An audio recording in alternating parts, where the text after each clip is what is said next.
บทពិសោធន៍នៃជីវិតបានបង្រៀនខ្ញុំច្រើនណាស់ឱកាសល្អមិនមែនចេះតែមានមនុស្សល្អក៏មិនមែនចេះតែជួបសុខភាពល្អមិនអាចប្រើលុយទិញបានទេពេលវេលាគឺមិនអាចដើរថយក្រោយដូចនេះគ្រប់យ៉ាង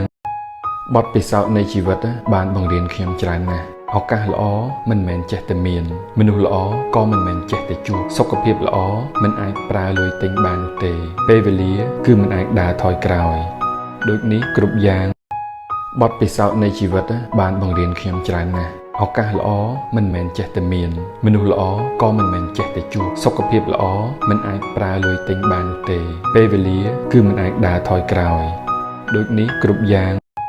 បទពិសោធន៍នៃជីវិតបានបង្រៀនខ្ញុំច្រើនណាស់ឱកាសល្អមិនមែនចេះតែមានមនុស្សល្អក៏មិនមែនចេះតែជួបសុខភាពល្អមិនអាចប្រើលុយទិញបានទេពេលវេលាគឺមិនអាចដើរថយក្រោយ